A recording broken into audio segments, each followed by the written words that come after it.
मोजा भाईरो, mojo भेनरो, peoples party के जियालो, मोहतरमा शहीद और भुट्टो शहीद के मानने वालों, सिंध धरती के बेटों, आपको सिंध की बेटी, सिंध की बहन मरियम नवाज शरीफ की तरफ से अस्सलाम अलैकुम। अजमा सिंध जे अमन जे सरजमीन ते आई आया।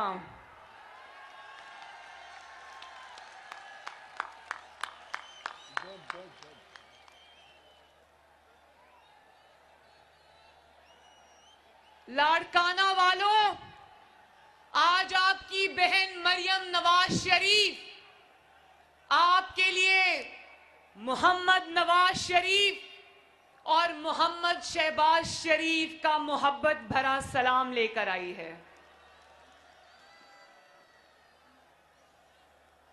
जिस मोहब्बत, शफकत और इज्जत से आपने मेरा इस्तकबाल किया है, मैं आपकी बहुत बहुत शुक्रगुजार और एहसानमंद हूं। बहुत बहुत शुक्रिया।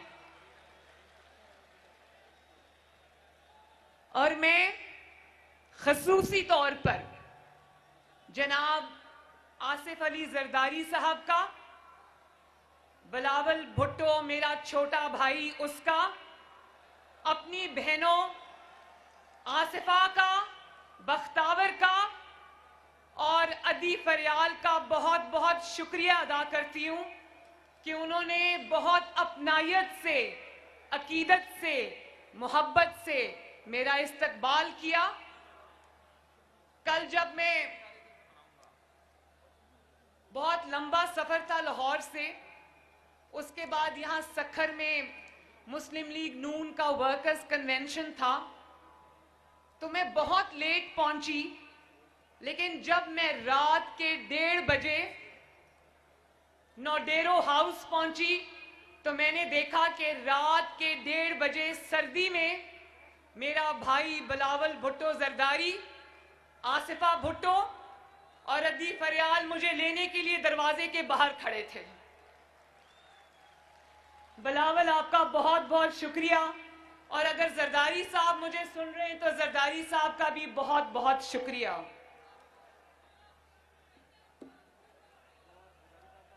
और मुझे अपने घर में ठहराने का भी शुक्रिया। मुझे अब एक बात याद आ रही है कि जब बिलावल भुट्टो ने पिछली दफा मुझे कराची में कारसाज के जलसे में बुलाया था, तो सुबह मेरा दरवाजा तोड़कर मेरे कमरे पर हमला कर बिलावल भुट्टो जरदारी के मेहमानों को उठाकर ले गए। तो मेरा ख्याल है इस दफा बिलावल भुट्टो जरदारी साहब ने ये सोचा होगा कि मैं मरियम को अपने घर पे रखता हूं ताकि मैं आज मरियम के दरवाजे पे कोई हमला ना कर सके।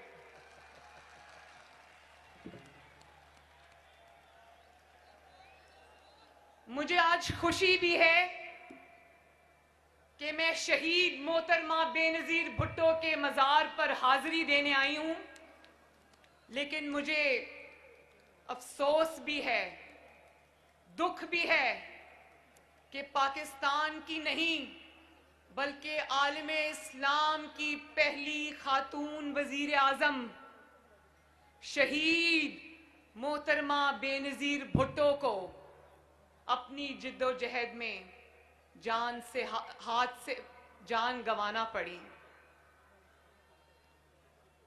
मैं दुआ करती हूं अल्लाह ताला से कि अल्लाह ताला भुट्टो साहब के, बेनजीर भुट्टो के दरजात को बुलंद करे और अल्लाह ताला जन्नतुल फिरदौस में उनको आला मकाम अता फरमाए। बोलो आमीन।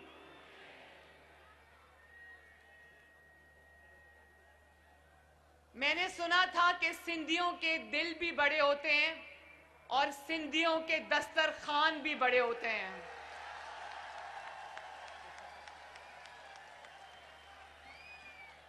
और आज आपने ये बात साबित की कि हाँ, सिंध के दिल भी बड़ा है और सिंधियों के दस्तरखान भी बड़े हैं। शाबाश।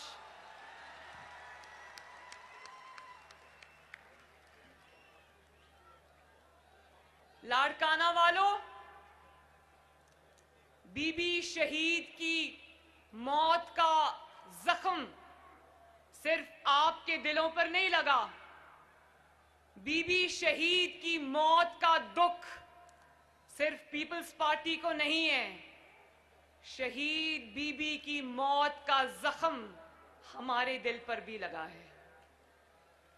आज 13 साल बाद भी ना सिर्फ ये कि हम आपके दुख में शरीक हैं, बिलावल भुट्टो के दुख में शरीक हैं, बल्कि बेनजीर की मौत जो है वो पाकिस्तान का कौमी सान्हा है, जिसका दुख आज भी हमारे दिलों में ताजा है।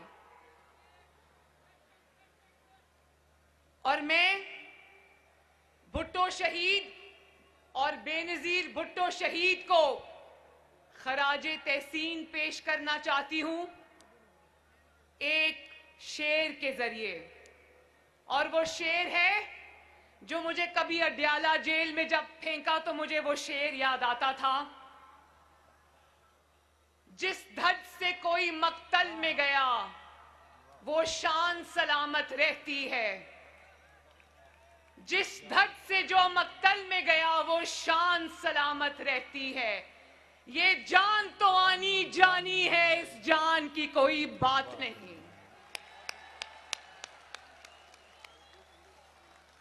भुट्टो के कातिल और बेनजीर भुट्टो के कातिलों का आज कोई नाम लेवा भी नहीं है, लेकिन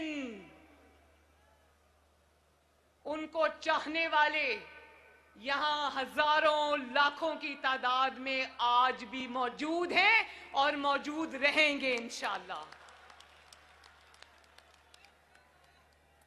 मुझे आज वो दिन याद आ रहा है जब टीवी पर ये खबर आई, दिल दहला देने वाली खबर आई कि मोहतरमा पर जानलेवा हमला किया गया है।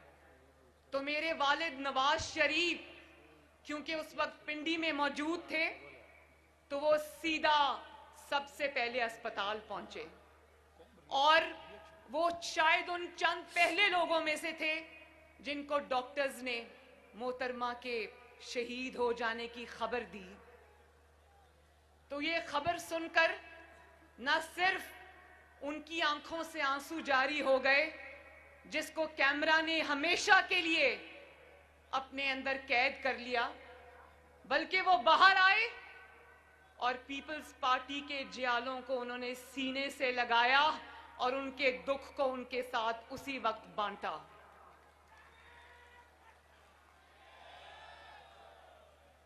और मैं उस दिन घर से बाहर थी कहीं लाहौर में, तो मेरी वालदा का मुझे फोन आया और उन्होंने कहा कि मरियम तुम कहाँ हो? मैंने कहा कि मैं बाहर हूँ। तो उन्होंने कहा घर वापस आ जाओ, बहुत बड़ा हादसा हो गया है, बेनजीर भुट्टो की शहादत हो गई है। तो मैं जब अपने घर वापस पहुंची तो मेरे दादी के कमरे में मेरी पूरी फैमिली जमा थी और हमारे घर में सोग का सामान था, सोग का समा था और सब इस तरह वहां पर रो रहे थे, मेरी वालदा समेत, कि जैसे हमारे खानदान का कोई फर्द दुनिया से रुखसत हो गया हो। आज भी 13 साल हो गए। मैं जानती हूं मेरे पीपल्स पार्टी के भाइयों बहनों, मैं जानती हूं कि मां को खो देने का दुख क्या होता है। मैंने भी अपनी मां खोई है। मेरी मां भी उस वक्त अल्लाह ताला को प्यारी हो गई जब मैं जेल की काल कोठरी में थी।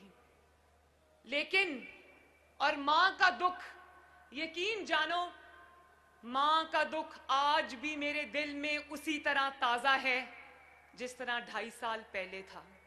लेकिन जब मैं बिलावल भुट्टो को देखती हूं तो मुझे और भी ज्यादा तकलीफ होती है, क्योंकि मैंने तो फिर अपनी जिंदगी के कुछ साल अपनी वालदा के साथ बिता लिए थे। इसने तो बहुत बचपन में अपनी वालदा को खो दिया।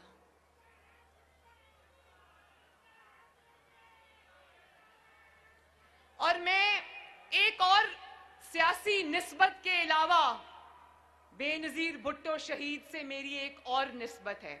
आज मैं जियालों से अपने दिल की बातें कर रही हूं। ये बातें मैंने कभी किसी से नहीं की, लेकिन मैं पीपल्स पार्टी के जियालों से आज ये बातें करूंगी इंशाल्लाह। और वो ये है कि बेनजीर भुट्टो से मेरी सियासी निस्बत तो है, वो पाकिस्तान की पहली खातून वजीर आजम थी। हर खातून का, हर औरत का, हर बेटी का फख्र थी। लेकिन मेरी उनसे निस्बत बाप बेटी की लाजवाल मोहब्बत की भी है। वो बेटी बेनजीर भुट्टो शहीद अपने बाप का मुकदमा लड़ते लड़ते उसके कदमों में जाकर सो गई।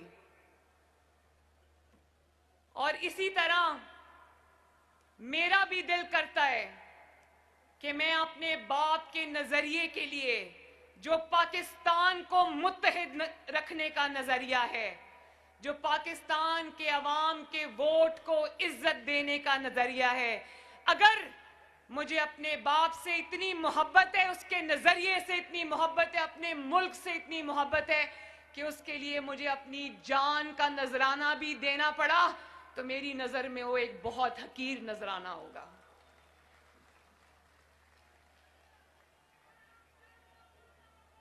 और जिन दिनों मीसाके जमहूरियत बन रहा था तो बेनजीर भुट्टो साहिबा और आसिफ अली जरदारी साहब, उन दिनों हम जद्दा में जिला वतन थे। तो मेरी पहली मुलाकात थी बेनजीर भुट्टो शहीद से। जियालो उस दिन 3 घंटे मोहतरमा मेरे साथ बैठी रही। हमने खाना भी इकट्ठे खाया, चाय भी इकट्ठे पी और बहुत सारी बातें हमने इकट्ठे की। उन्होंने भी मुझसे दिल की बातें की, मैंने भी उनसे दिल की बातें की। और फिर मीसाके जमहूरियत, जिसको अंग्रेजी में चार्टर ऑफ डेमोक्रेसी कहते हैं, वो वजूद में आया। यही थी वो सियासी इक़दार कि आज सियासी हरीफ होने के बावजूद, सियासी और इंतखाबी मैदान में एक दूसरे के मुखालिफ होने के बावजूद, आज पीडीएम की क़यादत एक स्टेज पर एक फैमिली के अरकान की तरह इकट्ठी है। ये है वो सियासी इक़दार जिनकी शुरुआत मोहम्मद नवाज शरीफ और मोहतरमा बेनजीर भुट्टो ने की थी।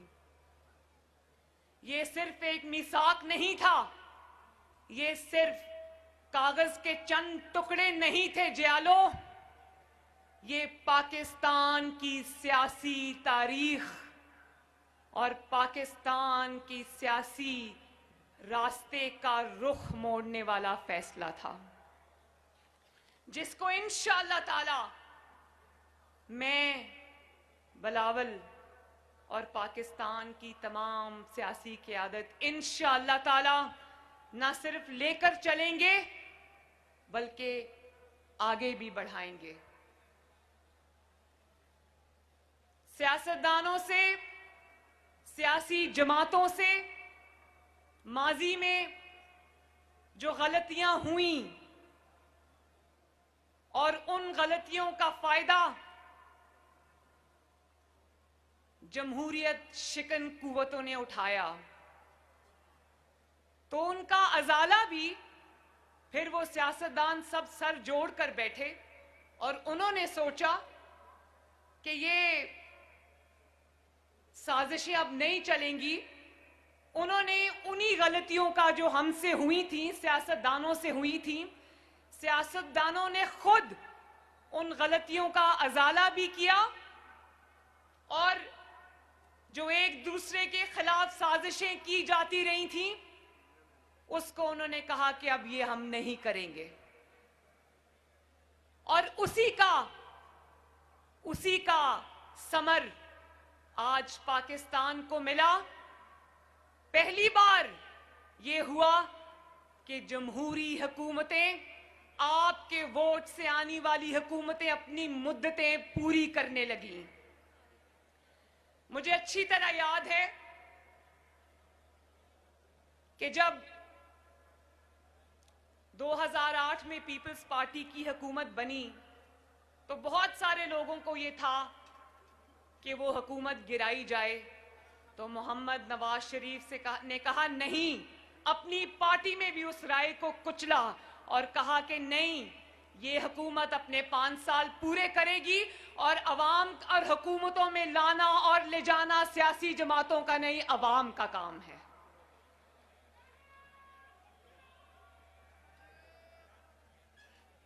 और जब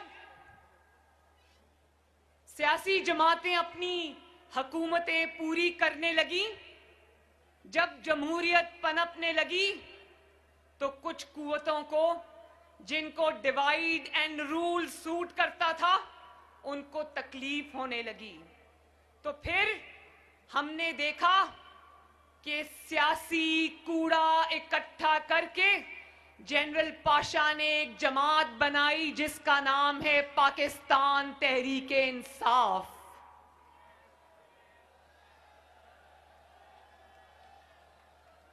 और फिर उस जमात को आपकी मुंतखब हुकूमत के खिलाफ धरनों और साजिशों में इस्तेमाल किया गया।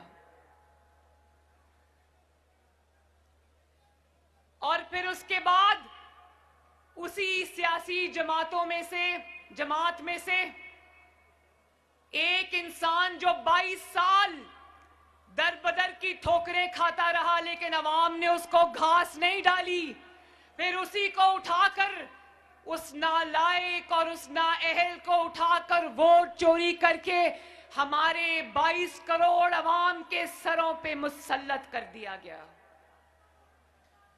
आज पीडीएम ने क्या कहना है इमरान खान को?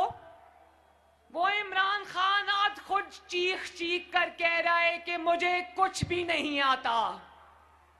वो खुद 2.5 साल के बाद, जबकि वो 3 साल पूरे करने जा रहा है, आज वो बड़ी डिटाई से टीवी पर आकर कहता है कि मुझे काम करना नहीं आता।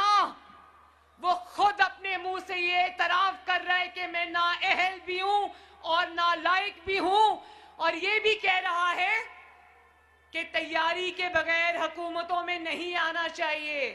भाई, तुम्हें ये कहना चाहिए कि तैयारी के बगैर हुकूमतों में नहीं लाया जाना चाहिए। और जब उसकी नालायकी और नाअहली की वजह से जो महंगाई हो रही है और उस महंगाई की वजह से लोग खुदकुशियां कर रहे हैं, तो वो कमाल डिटाई से खड़ा होके कहता है खुदकुशियां हो रही हैं तो मैं क्या कर सकता हूं, मेरे पास कोई जादू का बटन नहीं है। लाड़काना वालों, नौडेरों वालों, ये मुल्क अब इस तरह नहीं चलेगा। बोलो चलेगा? ये मुल्क अब इस तरह नहीं चलेगा। कोई मुल्क तोड़े तो भी मासूम, कोई आईन तोड़े तो भी मासूम, कोई सियाचिन गंवा दे तो भी मासूम, कोई कश्मीर का मुकदमा हार बैठे तो भी मासूम, कोई अपना हल्फ तोड़कर सियासत में दखल अंदाजी करे तो भी मासूम, कोई अपने मुखालिफिन को कत्ल करा दे तो भी मासूम, कोई अपने सियासी मुखालिफ को जेल में डालकर उसको मौत के दहाने तक पहुंचा दे तो भी मासूम, कोई अरबों रुपए की करप्शन करे पिज्जा वाले को जानते हो ना? क्या नाम है पिज्जा वाले का? आवाज नहीं आई, ऊंची बताओ, क्या नाम है पिज्जा वाले का? और जोर से लड़काना वालों, क्या नाम है पिज्जा वाले का?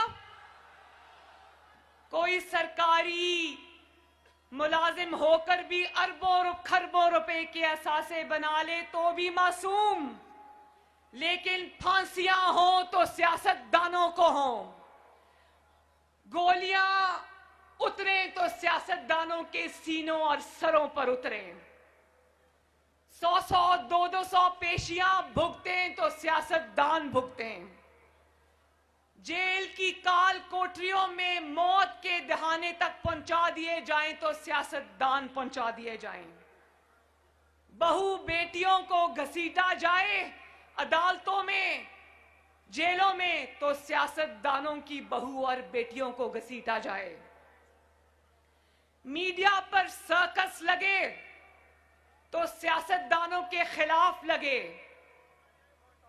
किरदार कुशी हो तो सिर्फ सियासतदानों की हो, लेकिन याद रखो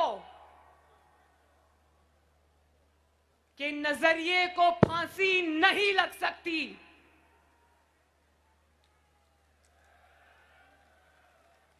नजरिए को जलावतनी नहीं हो सकती। और ये इन्हीं नजरियात का फैज है कि आज तुम्हारा नाम लेवा भी कोई नहीं है, लेकिन पाकिस्तान के कोने कोने में नवाज शरीफ और बेनजीर भुट्टो के नाम लेवा हैं।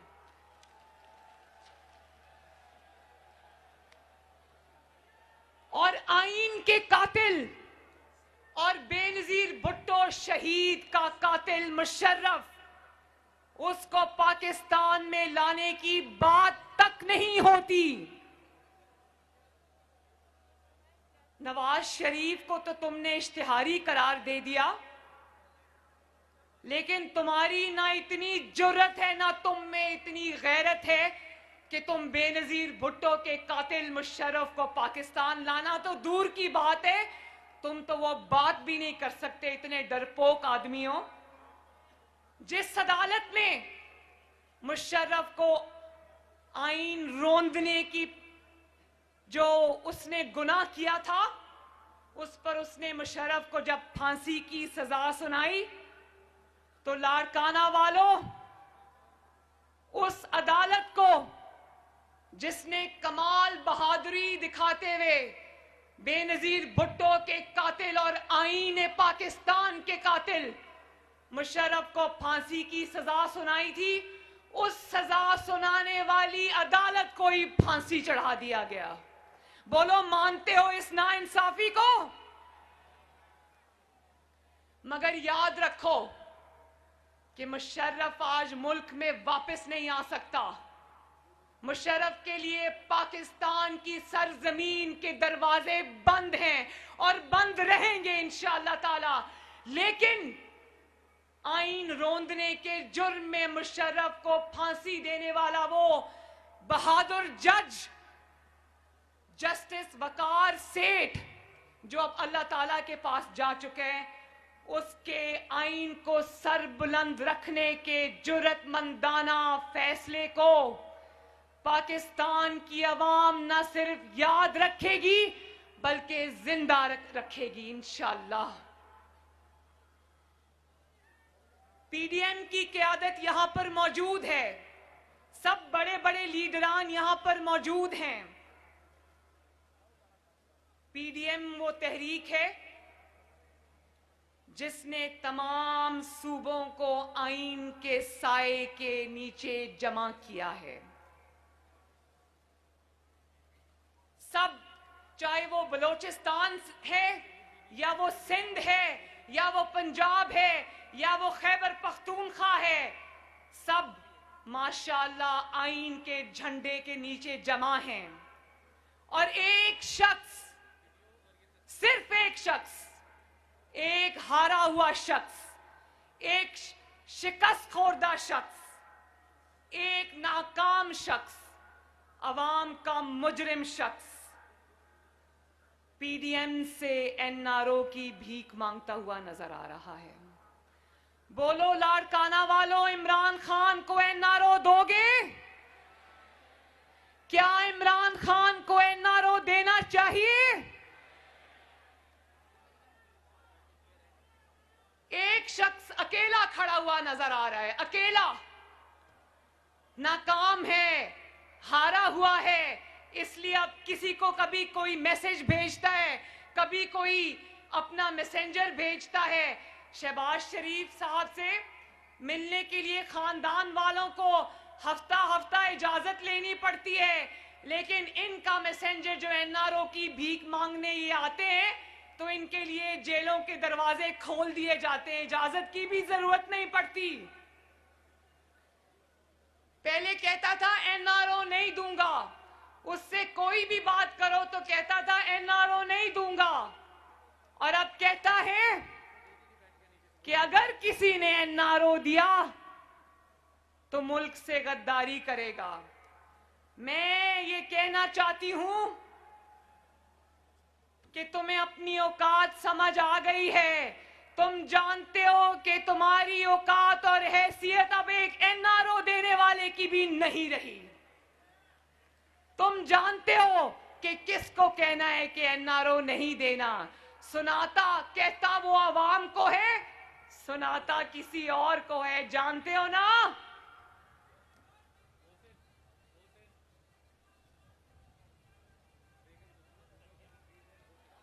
इस महंगाई को घर भेजने के लिए इमरान खान को घर भेजना बहुत जरूरी है, ये सुन लो।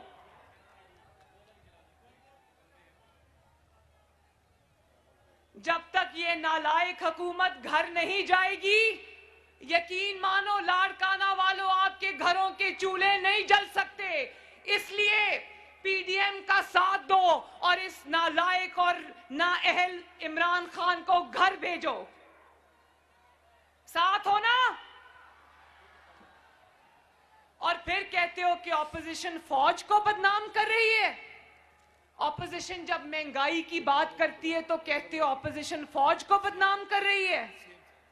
ये पहला सियासतदान है जिसका नाम इमरान खान है, जिसने इंडिया जाकर वो सारी वीडियोस मौजूद हैं, इसने इंडिया जाकर पाकिस्तान की फौज और आईएसआई के खिलाफ बात की थी। ये वो पहला सियासतदान है और पहला जाली वजीर आजम है जिसने वजीर आजम बनकर जब ये अमेरिका गया तो अपनी फौज और आईएसआई पर हमले किए। पाकिस्तान की याददाश्त कमजोर नहीं है। आज तुम ऑपोजिशन को ये मत कहो कि ऑपोजिशन फौज के खिलाफ बात करती है। ऑपोजिशन और पाकिस्तान की आवाम के पास तुम्हारी वो सब वीडियोस मौजूद हैं जिसमें तुमने फौज के ऊपर सीधे सीधे हमले किए हुए हैं।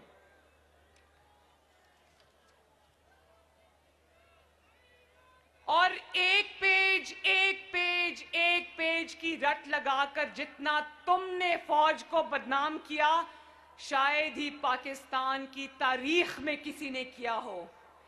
और जब रोटी, अभी किसी ने महंगाई की बात की थी ना, जब रोटी 30 रुपए की हो जाती है तो ये अपनी नालायकी छुपाने के लिए कहता है फौज मेरे पीछे खड़ी है। जब आटा 90 रुपए किलो हो जाता है तो ये अपनी नालायकी छुपाने के लिए कहता है फौज मेरे पीछे खड़ी है। जब चीनी 120 रुपए किलो हो जाती है तो ये अपनी करप्शन छुपाने के लिए कहता है फौज मेरे पीछे खड़ी है। जब एलएनजी पर ये 122 अरब का डाका डालता है, एलएनजी को टाइम पर सस्ती एलएनजी नहीं मंगवाता और आपको जब महंगी एलएनजी मिलती है, आपके घरों में जब गैस की शॉर्टेज होती है और चूल्हे नहीं जलते, और जब अवाम का ये महंगाई से कचूमर निकालता है तो कहता है फौज मेरे पीछे खड़ी है। तुम ज्यादा सियाने बनने की कोशिश ना करो। फौज की पर तनकीद तब होती है जब तुम्हारी नालायकी का बोझ फौज को उठाना पड़ता है।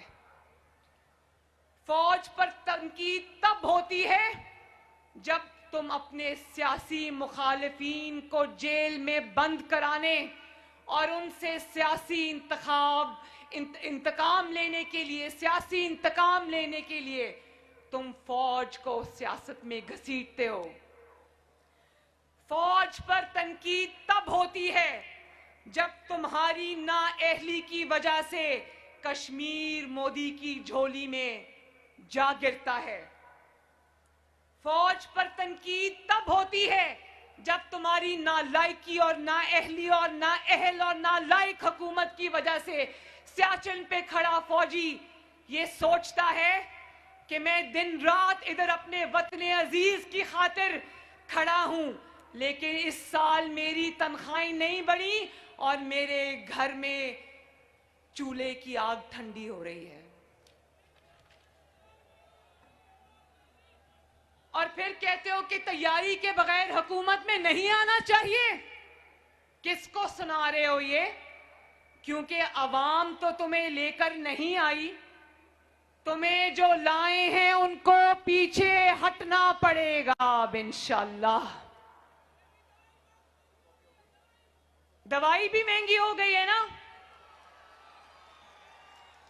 ये सुनो, खुदा के वास्ते बेरहम आदमी इमरान खान, ये सुनो कि अवाम किस तरह बिल बला रहे हैं। मुझे पता है कि जो दवाई आज से 3 साल पहले 200 रुपए की थी, अब 500 रुपए की है, 600 रुपए की है। मैं जानती हूं।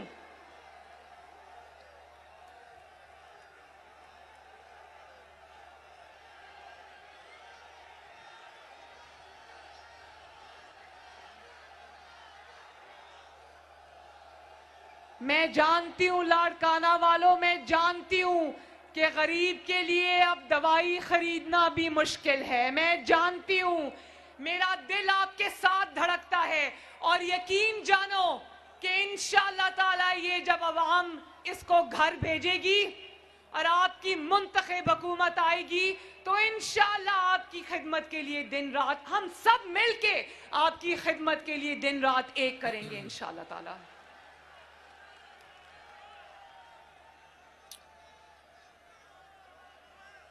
और कहते हैं कि ये फौज को कहते हैं कि मेरी हुकूमत का तख्ता उल्टो। नहीं, हम फौज को नहीं कहते कि इसकी हुकूमत का तख्ता उल्टो। हम सिर्फ सेलेक्टर्स को कहते हैं कि इससे पीछे हट जाओ